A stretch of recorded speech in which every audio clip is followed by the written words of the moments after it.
ayuda con su nombre completo y su cargo. Ok, Viviana Navarro Espinosa, soy consultora, capacitadora y formadora profesional de Capital Humano, conferencista internacional también. Conferencista. Sobre la norma 085 de lo que se habló en este panel, Claro. dentro del foro, ¿qué es lo que se puede destacar? Lo que nosotros quisimos dejar en el día de hoy con los asistentes es crear conciencia de algunos aspectos que no se han considerado al momento de aplicar la norma.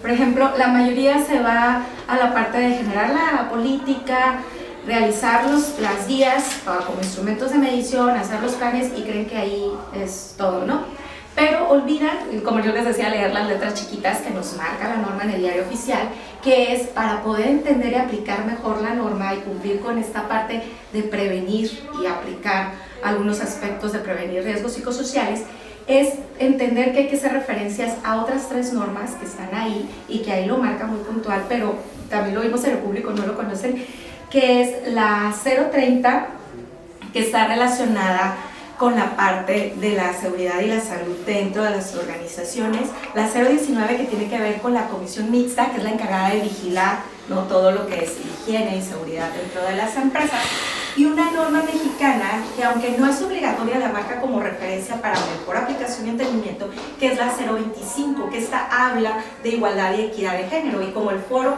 tiene que ver con el tema de cómo liderar de una forma adecuada hacia la perspectiva de género, estamos haciendo énfasis en que para poder diseñar esos protocolos adecuados de prevención de violencia, de poder evitar esas brechas salariales o el que ocupen los cargos de forma discriminatoria a veces dentro de las empresas, es entender lo que estas normas nos marcan y poder llevar mejores prácticas en relación a eso. No sé si respecto a eso tengas alguna otra pregunta, algo más que requieras. En el caso, lo que se habló más dentro de esta parte del foro, mencionabas sobre el hostigamiento sexual, cómo falta un poco más de entrar a detalle. ¿Qué tanto está normalizado, o no sé si la palabra normalizado es lo correcto, pero qué tan común es dentro de los espacios laborales? Es algo muy común, desafortunadamente, como comentaba mi colega y compañera con la que compartí espacio, lo maneja como un tema tabú, o sea, de eso no hables porque si no hablas posiblemente no suceda, ¿no? Cuando sabemos que la realidad es otra, y creo que tanto a quienes están representando a la organización como a los que están dentro como colaboradores, sí les cuesta trabajo entender y conocer realmente cuándo esto está sucediendo, ¿no? O de qué manera, algo que decíamos mucho, podemos dar seguimiento en caso de que suceda. Creo que el mecanismo para poder identificar si esa es la realidad de mi empresa a veces cuesta trabajo, porque quien se encarga de revisarlo y dar el seguimiento, muchas veces no es una persona que genere confianza o esté preparada. ¿Y qué sucede? Que todo lo contrario, ¿no? Pues no se acercan por miedo a que represalias o que luego ventilen esta información y no sea un espacio seguro, ¿no?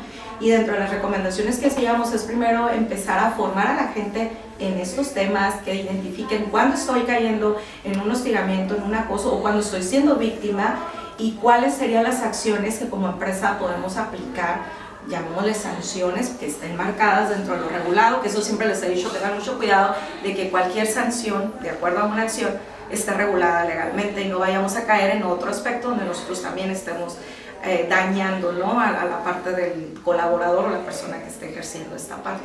En ese sentido, ¿qué recomendaciones vitales o, digamos, fundamentales tendría que dársele a un corporativo, independientemente del sector, del tamaño, de la ubicación, incluso del porcentaje de cuántos son hombres, cuántos son mujeres? ¿Cuáles serían como que los estatutos más importantes, no, evaluar? Más que estatutos es primero el conocimiento. Cuando no conocemos qué es una acción en la práctica o ignoramos el concepto cómo impacta o qué situaciones se pueden dar y caer en ese encuadre de concepto de acuerdo a lo que legalmente está marcado, es más propenso en que caigamos en ello, no lo hagamos. Entonces nosotros siempre apostamos en la parte de formar a la gente para que entienda y sepa las acciones que caen en esto y las consecuencias que causan, y que algunas ya van de tema legal, que no nada más es, pues me sancionan aquí en el trabajo, sino que también puede ser algo que pueda llevarlos a otros niveles. Que conozcan estos aspectos y que vean que dentro de eso vamos a aplicar políticas, que estas políticas también estén todos enterados y de las repercusiones que pueden tener en caer en estos actos, y crear esa conciencia de empezar a romper estos paradigmas que se han estado viviendo a nivel cultural, porque México tiene esta cultura donde todavía, sin darnos cuenta, cometemos este tipo de actos, desde cómo nos expresamos, desde cómo actuamos, ¿no? Entonces, nosotros siempre le apostamos a la parte de formar y crear conciencia en las personas para que desde ahí se desplieguen mejores acciones y se puedan apegar al cumplimiento. O sea, el que no conozcas bien una situación y cómo actuar te va a llevar a poder caer en esa situación.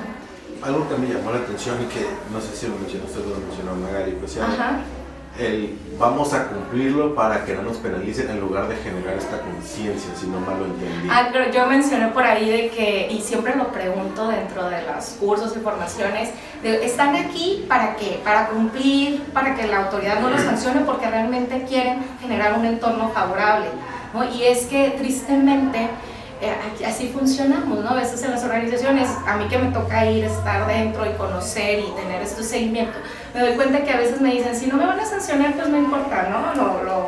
Seguimos igual, no pasa nada. Pero no es por ahí, ¿no? Porque lejos de eso, la afectación también tiene que ver con que ya hay estudios que han comprobado, y lo mencioné ahí, que para el 2025, todas las enfermedades que detonan de tipo mental después del estrés, que tiene que ver con la medición de los factores psicosociales, van a ser de las principales causas por las que las personas se tengan que incapacitar. Entonces eso tiene un costo muy alto también para las empresas y eso impacta en la economía también del país. El que de las personas de repente pierdan esta facultad es muy delicado. Y otra parte muy importante es que en la actualidad se ha detectado que 78% de las empresas dicen haber empezado a aplicar la NOM, ¿no? Que debieron de haber empezado la primera parte en el 2019 y concluirlo en 2020. Sabemos que se atravesó pandemia y bueno, esto retrasó el proceso. Más sin embargo, de ese 78%, solo el 32% tienen manera de comprobar que lo aplicaron.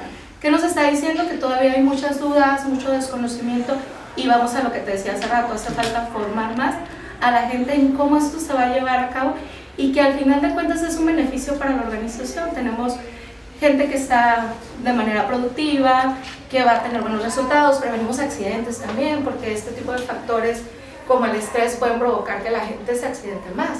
Y aquí ya viene otro tema, ¿no? Los riesgos aumentan, hay que pagar más el tema de seguridad social por la prima de riesgo. Entonces, es una cadenita que creo que si la gente que, como en este caso las empresas o quienes se encargan de llevar a cabo estos procesos, entendieran todos estos impactos que nos dan, tanto social como económico, y que al final de cuentas el empresario busca cuidar la parte económica, serían más conscientes y cuidarían más y lo llevarían a cabo.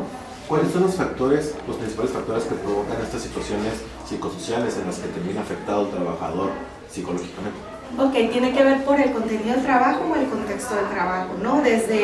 Fíjense bien, algo que yo he detectado mucho, que el tema del diseño, el perfil de puesto, muchas veces en algunas empresas ni siquiera existe o no está bien diseñado.